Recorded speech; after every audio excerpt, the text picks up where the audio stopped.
Months of hard work have gone into this. Many hours of sacrifices, dark hours on the trainer, pushing through, committing to the plan, and this is the moment we've all been waiting for. The day where you are going to go out and do an FTP test, a 20-minute max out effort that is going to define your worth as a person. Guys, this is the moment we've all been waiting for. The moment where hopefully after this test, you can shoot your buddy Lance Van Legstrong a text saying, "Yo, what up, Lance? New record, man. Check this out." You head out, you click lap on your Wahoo, guys. 20 minutes on the clock. 10 minutes in, you're feeling good. You're looking down at your power meter and you're seeing numbers that you couldn't have dreamed up in your wildest imagination. You're getting hyped. You get to minute 19 and oh my God, you look down.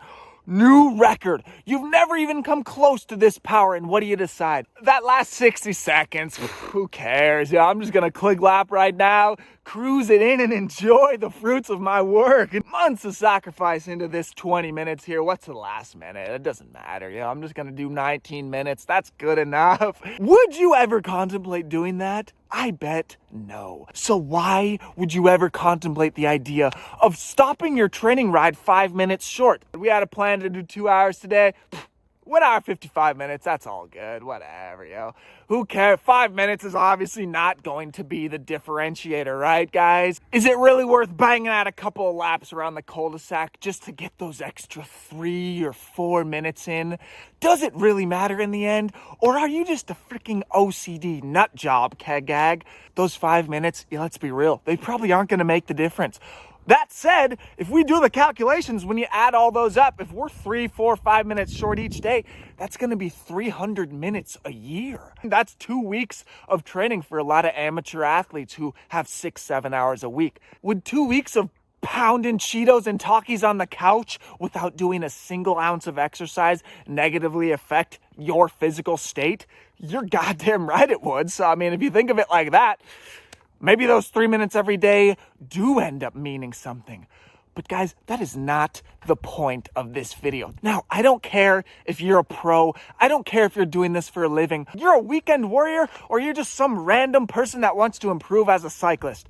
You're putting in a lot of time, a lot of effort, a lot of money, and a lot of everything into this project, guys. Why allow yourself to cheat yourself out of doing the job correctly? That is what gives us the satisfaction, that feeling when you finish your ride and you say, damn, I did that as best as I could. Doesn't matter if you did the intervals perfectly. Doesn't matter if you failed on your workout. The thing that you can take the most satisfaction from in any walk of life is that you did it as best as you could. Now, if you do 1 hour and 55 minutes and you lazily decided that you're not gonna do that last 5 minutes, you're cheating yourself. And I know, guys, in the end, like I said, that probably isn't gonna amount to jack shit. 5 minutes, who the hell cares? You can't tick a box until the box is fully ticked off. If you're not doing the job to its completion, you are not able to tick off that box.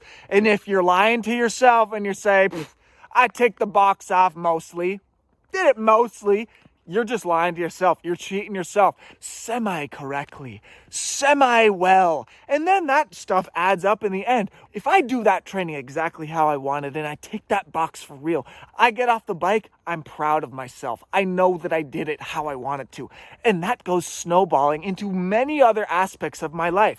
Maybe I go out to dinner that night and I say, I'm not going to eat that piece of cake that I'm offered because I feel like I'm on a roll. I got some good momentum going. I don't want to break that momentum. You know, I made that choice. I made that conscious choice when I was out training to say, I'm going to do this extra 10 minutes. I'm going to turn around and go and bang those out. I know it looks stupid on Strava where people see me doing a bunch of zingers around my cul-de-sac, but that makes me feel proud of myself. That makes me feel like I ticked that box for real. And that goes snowballing into other aspects of my life. That is the important reason to do those extra 5 minutes. It's not about getting an extra mile on the Strava. It's not about burning an extra 50 calories. That shit is pebbles. That doesn't mean really much. The point is we want to strive to do things correctly, not only in cycling, not only in our training, but everything. That's the mentality that I like to strive to have. There have been times in my life where I've really locked in and I do every single box. I'm ticking every single box. And yeah, maybe the race doesn't go my way. Maybe the objective doesn't turn out exactly how I wanted to. But when I look back on that, I say, damn, yo, I am proud of you, Keegan, and feel proud of having done everything as well as I could. And I love that feeling. It's something that I strive for, and it's hard to do, obviously. Well, dude, I only do this for fun. I'm not trying to be some OCD maniac like you are, Kegag. Riddle me this. Give yourself that opportunity to give yourself that little morsel, that taste of what it's like to do the job correctly. You're gonna give yourself an extra little boost right there saying, damn, not only did I have a blast out biking, but I did exactly what I planned. That's gonna give you an extra little boost of hypeness, guys, and that's what it's all about. It's about taking self-pride, doing things correctly, and holding yourself to a high standard. Don't let yourself get so close to completing that objective and then just give in and just get lazy. And I know, like I've said 1,000 times, it's not about the last 5 minutes. It's about doing the job correctly. And that will translate into all aspects of your life. That is the end, guys, of my motivational speaking adventure that I've done today when I'm out on my recovery ride. Let me know what you guys think. Do I have a future in motivational speaking? David Goggins is out. Kega G-Spot Swirl is in, yo. Thanks for watching, guys. If you liked the vid, give me that like. If you hated it, give me that dislike. It also helps the algorithm, guys.